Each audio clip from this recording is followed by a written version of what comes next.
पुणे बेंगलोर महामार्गावरती कराड शहराजवळ वाटरगाव आहे आणि या वाटरगावच्या हद्दीत सकाळी 5:30 वाजता एका कॉलेजच्या बसचा अपघात झालेला आहे। ही बस लेट बीपी नाशिक मधील निफाड तालुक्यातील आहे आणि पिंपळगावचं हे कॉलेजचे विद्यार्थी आहेत। एकूण 5 बस मालवणला ट्रिपसाठी गेले होते सर्व विद्यार्थी आणि त्यातील 4 बस पुढे गेल्यानंतर एक बस ही कराड जवळ महामार्गावरती जे काम चालू आहे त्या काम चालू असलेल्या ठिकाणी योग्य ती खबरदारी ठेकेदारांनी न घेतल्या गेल्यामुळे आणि चालकाला सकाळी धुक्यातून तो रस्ता व्यवस्थित दिसला नसल्यामुळे प्राथमिकरित्या माहिती मिळत आहे की ती बस खाली कोसळली। 20 फूट खाली ही बस कोसळल्यानंतर या ठिकाणी बसने एक पलटी सुद्धा मारल्याचं काही प्रत्यक्षदर्शी सांगत आहेत। मात्र याबाबत अद्यापही पोलिसांकडून किंवा प्रशासनाकडून काही माहिती उपलब्ध होत नाही। याचं कारण यामध्ये काही 20 ते 25 विद्यार्थी जखमी झाले, ते किरकोळ जखमी आहेत।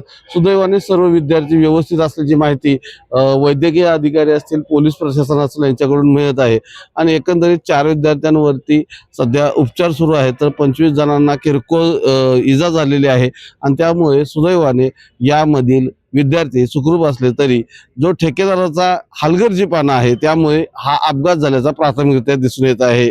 न्यूज लोकमतसाठी विशाल पाटील, सातारा।